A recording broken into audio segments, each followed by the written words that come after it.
Look at you. Just look at you. You really think somebody out there is going to give you a chance with that body, with that face? Baby, I have been looking at you for 19 years, and I am telling you right now, the world is not kind to girls who look like you. Your sister? Chloe walks into a room and every head turns. Men open doors for her. People smile at her for no reason. That is what beauty does. It opens doors. And you? You walk into a room and nobody even notices. That is not me being cruel, Elena. That is me being honest. Somebody in this family has to be. Those were the words Margaret Whitfield said to her own daughter 3 days after burying her husband. Not in a whisper, not with tears. She said it the way you tell someone the weather, like it was just a fact of life that did not require any emotion at all. And she was not finished. Your father left $250,000. Every penny of it is going to Chloe. She has the looks, she has the charm, and she just got into the University of Georgia. She has a real future ahead of her. You? What are you going to do, Elena? Cook? You think standing over a hot stove is a career? That is what maids do. That is what women do when they have nothing else to offer. I am not going to waste your father's money on a lost cause. I would rather flush it than watch you fail with it. Elena sat there and took every word. She did not scream. She did not cry. She just looked at the woman who gave birth to her and realized, for the first time in her life, that her mother had never loved her. Not once. Not ever. That night, she packed a single suitcase. She took her father's cast-iron skillet and his handwritten recipe notebook, the only things in that house that still had his warmth in them. She had $73 from her Waffle House job. She left her house key on the kitchen counter and walked out into the January cold without looking back. She caught a Greyhound to Chicago the next morning. No job, no contacts, no plan. Just a girl with nothing, heading to a city that did not know her name in the dead of winter. At this point, you are probably thinking this story ends in heartbreak, that Elena ends up broken and alone. But I need you to keep listening, because what happened next, nobody saw it coming. Not her mother, not her sister, and certainly not Elena herself. To understand what happened to Elena, you have to understand the Whitfield household.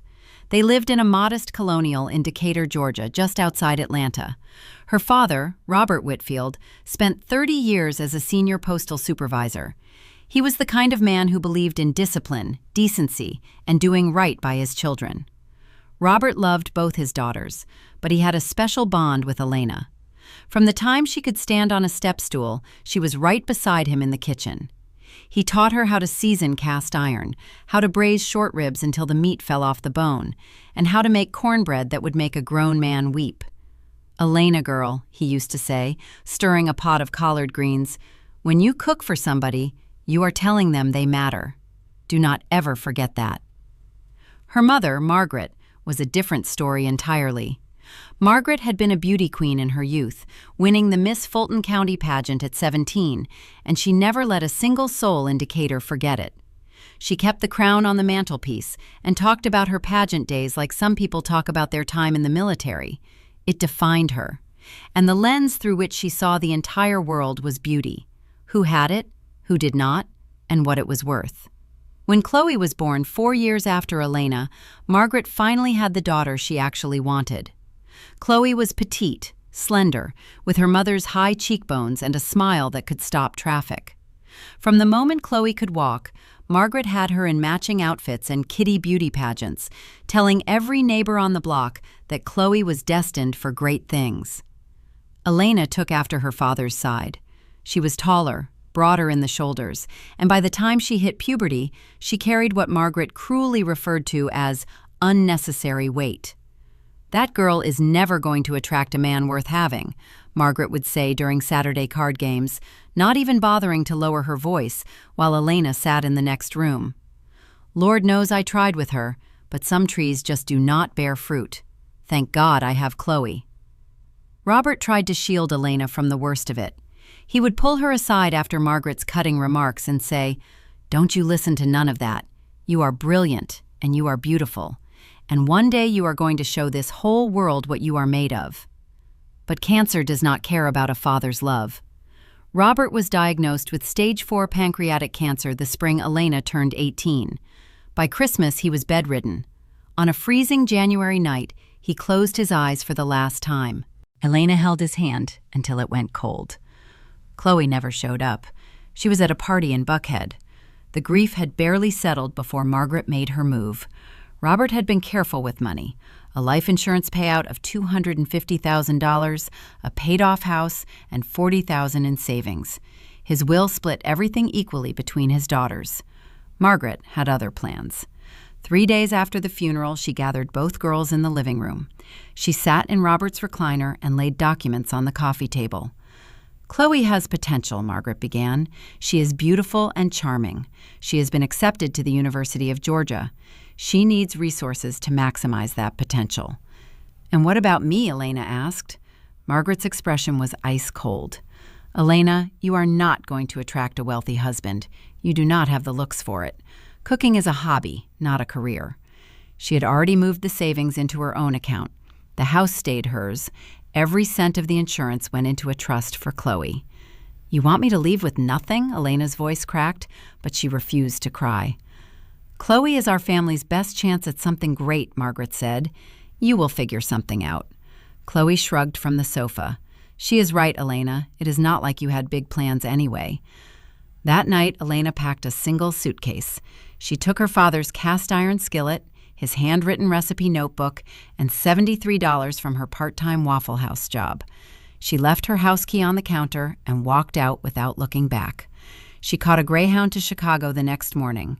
No contacts, no plan, just her father's recipes and a fire in her belly that no rejection could extinguish. Chicago in January is no place for a heartbroken 19-year-old with $73. Elena spent her first 2 nights at a women's shelter on the South Side. On the 3rd day, she walked into every restaurant on Michigan Avenue asking for work.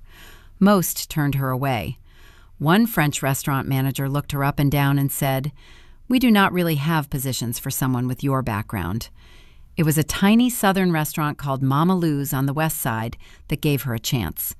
Louise Henderson, a 72-year-old woman with hands like leather and a heart like butter, took one look at Elena's worn shoes and said, "Girl, you look like you have been through it. Can you peel potatoes?" "Yes, ma'am. I can peel potatoes, chop onions, debone a chicken, and make cornbread from scratch." "Without a recipe?" "Prove it." Elena made cornbread that had Louise sit down in her own kitchen and say, "Lord have mercy, where did you learn to cook like that?" "My daddy taught me," Elena said quietly.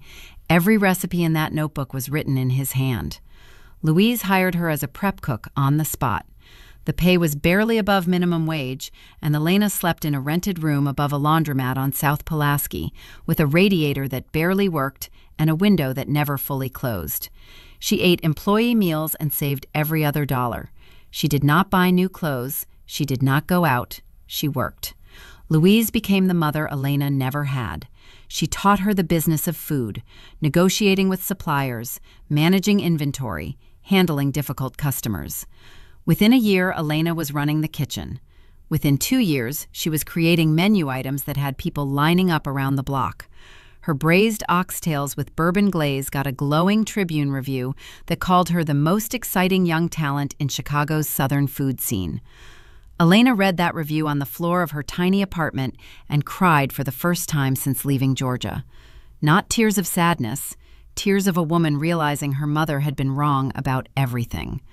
When Louise retired at 77, she offered Elena the restaurant at a fraction of its value. Elena had saved every spare penny, secured a small business loan, and bought it. She renamed it Robert's Table in honor of her father. She kept the southern roots, but elevated every dish. Smoked Gouda mac and cheese in individual cast-iron skillets. Fried chicken brined 24 hours in buttermilk and herbs. Sweet potato pie with bourbon caramel that critics called transcendent.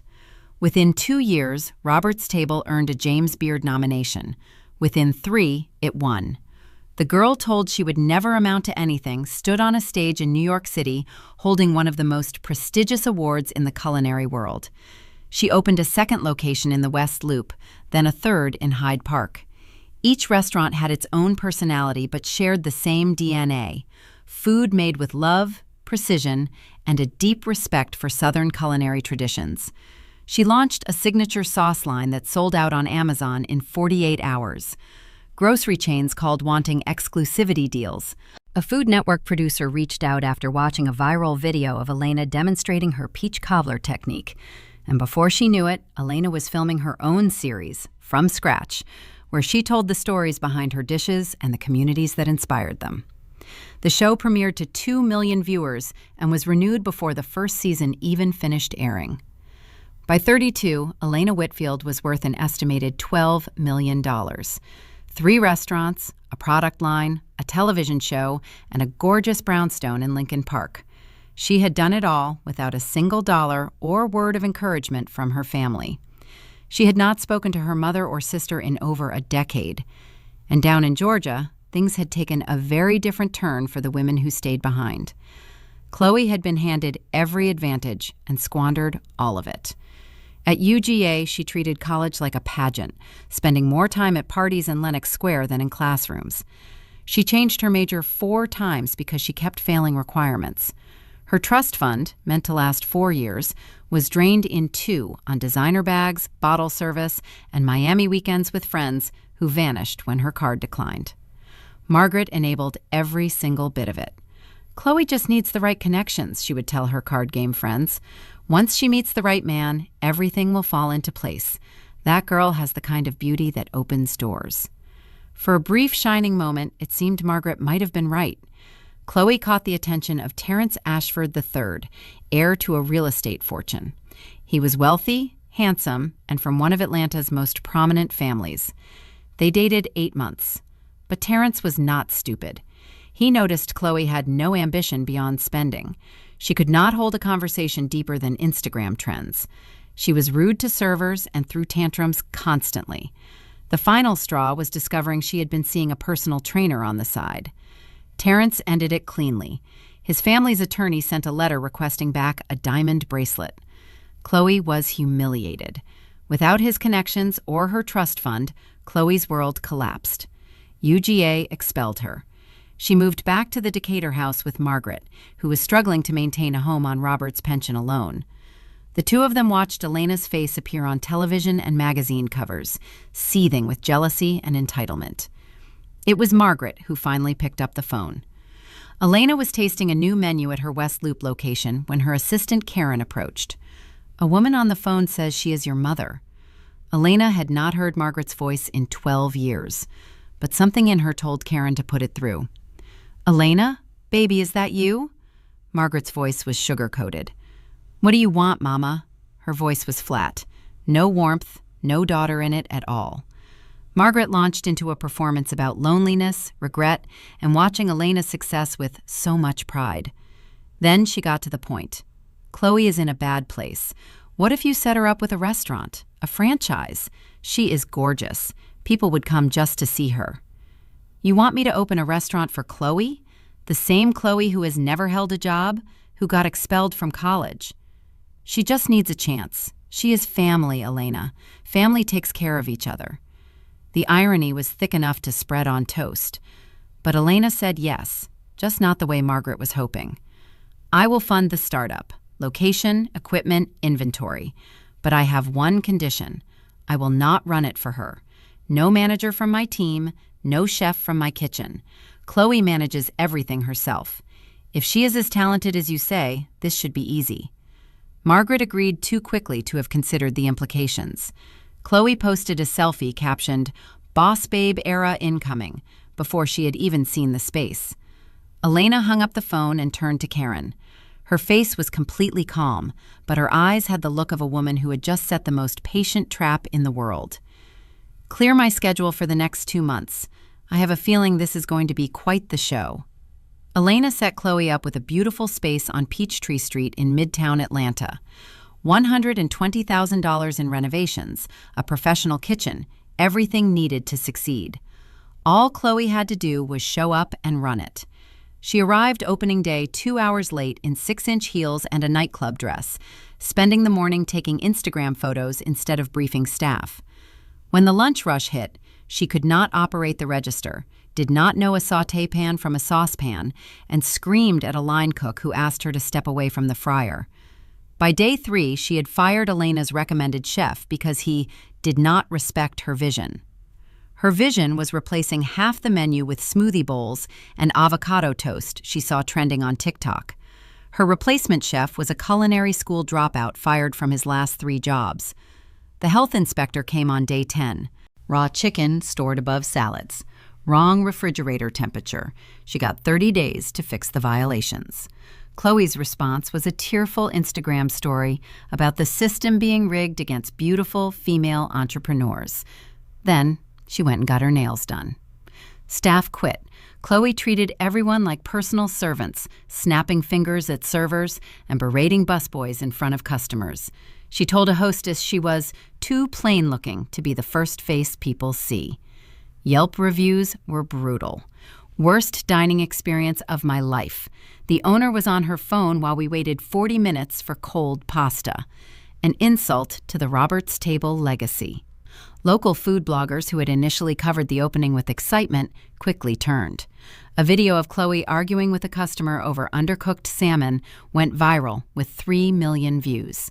By month's end, Chloe's kitchen had lost $60,000. Elena knew because she was quietly monitoring the accounts. She had expected failure. She had not expected it to be this spectacular, this fast, or this public. Margaret called in a panic, demanding Elena send help. "That was not the deal," Elena replied. "You told me she was beautiful and charming and people would flock to her. So where are they?" 5 weeks after opening, the health department returned and found not a single violation corrected. They shut it down on the spot. Chloe stood on Peachtree Street, mascara running, screaming at Elena over the phone.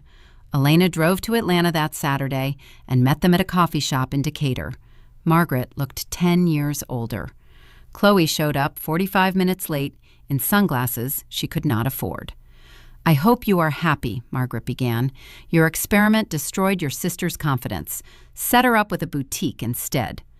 Elena sipped her coffee and spoke with measured calm. "Let me say this once. 12 years ago, you threw me out of my father's house with nothing. You gave every penny of his life's work to Chloe because you believed beauty was currency and I had none. You told me I would never amount to anything." She paused. "And I got on a bus, went to a city where I knew nobody, scrubbed floors and peeled potatoes in a room so cold I could see my breath. I did not complain. I worked. Every single day. And I built something real, built on skill and sacrifice, not looks and entitlement." "Here we go with the sob story," Chloe muttered. Elena looked at her with quiet pity. "You were given every advantage I was denied, and you wasted all of it. Nobody taught you that beauty is a spark, not a fire. It catches attention, but it does not last." She pulled out a folder showing the $180,000 she had invested and lost. She placed it on the table. "I do not want this back. Consider it tuition for the lesson you both refused to learn. But this is the last dollar you will ever see from me." Margaret cracked. "You cannot do this. I am your mother. You owe me." Elena stood up. "You stopped being my mother the night you chose beauty over loyalty. Everything I have, I earned. You taught me nothing except what kind of woman I never wanted to become. So thank you for that." She walked out and drove straight to Robert's grave in the small cemetery off Memorial Drive. The headstone was simple, just the way he would have wanted it. She knelt on the cool grass and whispered, "I did it, Daddy. I remembered everything." A bird sang somewhere in the old oak trees, and for a moment, Elena could have sworn she felt her father's hand on her shoulder. 6 months later, she opened her 4th restaurant in Decatur, 3 blocks from the house she had been thrown out of. She named it the Cast Iron, after the skillet her father placed in her hands when she was barely tall enough to reach the stove. On opening night, the line stretched around the block. Every food critic in Atlanta was there. The review in the Atlanta Journal-Constitution called it a masterpiece of Southern cooking elevated to art, served with a side of redemption that only a life truly lived could provide. Elena Whitfield never spoke to her mother or sister again, not out of hatred and not out of bitterness, but out of the deep, abiding peace that comes from knowing your worth and refusing, ever again, to let anyone diminish it. And that is the story of Elena Whitfield, a woman who was told she was nothing and proved she was everything. Her mother bet on beauty, her sister bet on entitlement. Elena bet on herself, and she won.